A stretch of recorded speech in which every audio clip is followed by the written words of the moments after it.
História da Lotus. Lotus é uma fabricante britânica de carros esportivos e de corridas, famosa por seus carros esportivos extremamente leves e seus visuais diferentes, com o Esprit, Elan, Europa e Elise. A marca, fundada em 1952 por Colin Chapman e outros engenheiros. Ao longo do tempo, a marca Lotus foi para a Fórmula 1, onde ganhou 7 vezes a corrida, mas abandonou em 1995 após várias vitórias. Em 1986, a Lotus foi comprada pela General Motors, sendo vendida em 1993. O Ayrton Senna ficou algum tempo com o time da Lotus, onde ganhou em Fórmula 1 em 1987. Mas como começou a história da Lotus? Senta no sofá, prepara a pipoca e vem com a gente para conhecer essa incrível história. Mas antes, deixe seu like e se inscreva no canal para ficar informado sobre tudo relacionado ao mundo automotivo. Vem com a gente.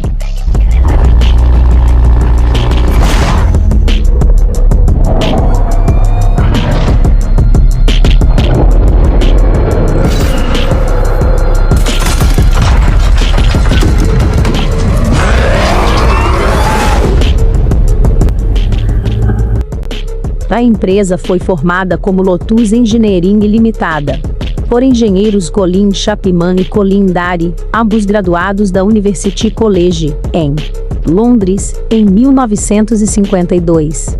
As 4 letras no meio do logotipo representam as iniciais do fundador da empresa, Anthony Colin Bruce Chapman. Você deve estar se perguntando por que o nome Lotus, se você pensou na flor Lotus. Sim, Chapman ficou apaixonado pela filosofia asiática. Chapman abre um livro e vê Buda meditando sobre o Lotus.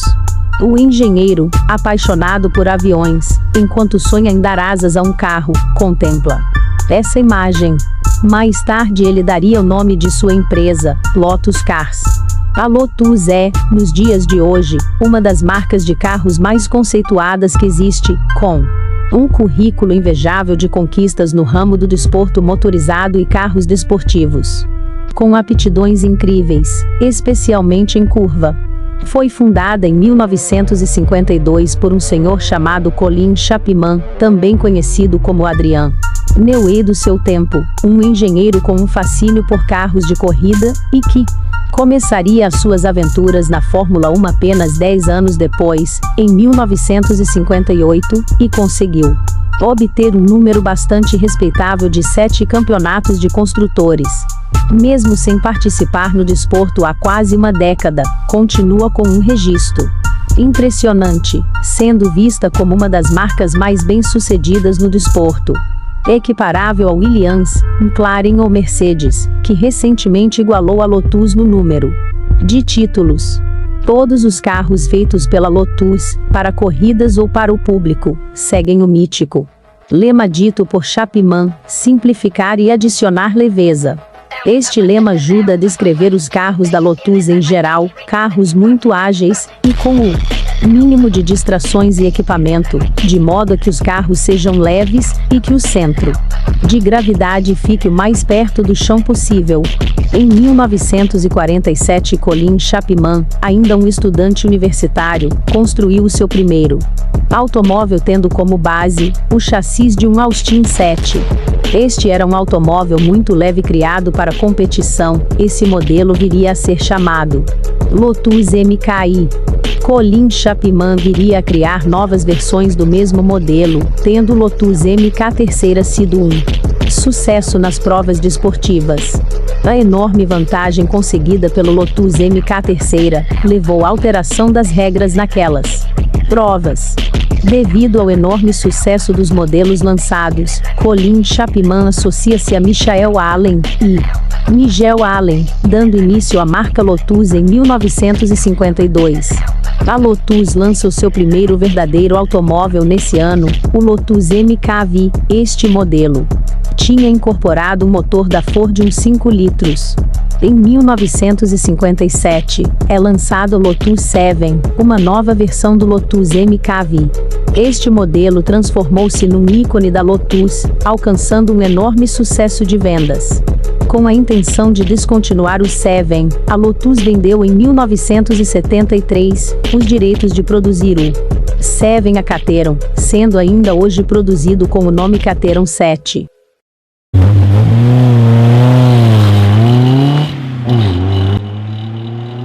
A Lotus entrou na Fórmula 1 em 1958, tendo conseguido a primeira vitória em 1960 e ganho o primeiro campeonato em 1963. A Lotus viria a ganhar no total 7 campeonatos. Mas mais uma vez, as regras viriam a ser alteradas devido às elevadas prestações dos automóveis Lotus. O Lotus 78 lançado para a Fórmula 1 criava um efeito Venturi, em que o ar que passava por baixo do carro exercia uma pressão descendente de 900 kg. Devido a este efeito, o carro era capaz de curvar a altas velocidades, de tal modo que parecia estar colado à estrada. Em 1966, é lançado o Lotus Europa baseado num protótipo construído para o projeto Ford GT40. No meio da década de 70, a Lotus iria introduzir o modelo mais icônico e mais duradouro da marca, o Esprit, que foi produzido entre 1976 e 2004 com 11 versões diferentes ao longo dos anos e seria também o submarino de eleição para James Bond no filme 007, O Espião que Me Amava. A história de como o Esprit acabou como um Bond car é algo de espantosa. Como a Lotus, naturalmente, queria que o próximo Bond car fosse um Lotus, o responsável pelas relações públicas da marca, decidiu estacionar um protótipo Esprit à porta dos estúdios onde os filmes eram produzidos, isto para tentar atrair a atenção das pessoas. Aquele carro invulgar e elegante. Este senhor também se deu ao trabalho de tapar todas as partes do carro que diziam Lotus, para despertar ainda mais curiosidade sobre o carro. Depois de estacionado o carro, ele ausentou-se durante um bocado até a hora do almoço, e, quando se aproximou do carro, tinha uma multidão à volta do seu precioso carro, e teve de nadar no meio da maré de pessoas que se tinha formado em torno do seu Esprit apenas para entrar no carro e ir-se embora sem dizer uma única palavra, sobre o que atraiu a multidão em primeiro lugar. Depois dos dirigentes dos filmes descobrirem que o carro era um Lotus Esprit, entraram de imediato em contato para utilizarem no filme.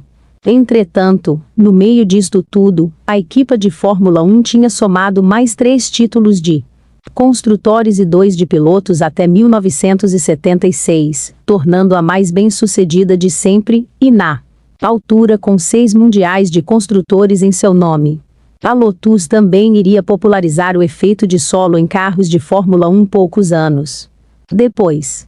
Mas depois vieram os anos 80, onde a Lotus passou por grandes dificuldades. A marca estava falida, e obrigou a Lotus a reduzir a produção de carros para 1/3.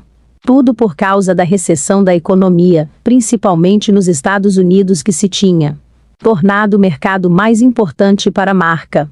E, em dezembro de 1982, Colin Chapman infelizmente faleceu vítima de um ataque cardíaco, deixando para trás uma Lotus altamente bem-sucedida, agora com 7 títulos de Fórmula 1.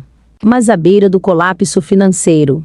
A questão financeira seria eventualmente resolvida com a ajuda de alguns acionistas, um deles o atual presidente da JCB, algo tão curioso como engraçado, já que os Lotus são exatamente o oposto dos JCB, que, para quem não é familiar com esta marca, fabrica escavadoras e equipamento para construção. Mesmo depois da morte de Chapman, a Fórmula 1 continuou a ser a especialidade da marca. A equipa, ainda com grandes aspirações a títulos, contrataria um piloto que começava a dar muito nas vistas para a temporada de 1985, Ayrton Senna. Mas com o virar da década, a falta de Chapman começou a ser sentida na parte técnica, e nenhum título foi alcançado mesmo com Senna na equipa, e a equipa acabaria por falir em 1995, quando já tinha sido renomeada para Pacific Racing em 1994. Mas com esta infelicidade veio algo mais risonho. Em 1996, seria lançado o Lotus Elise, outro carro icônico que se tornou a cara da Lotus durante muitos anos, com a agilidade característica da marca e que vai atualmente na terceira geração. Com o virar do milênio, seria introduzida a segunda geração do Elise, o Exige, versão do Elise mais focada em pista, e em 2008 o Evora.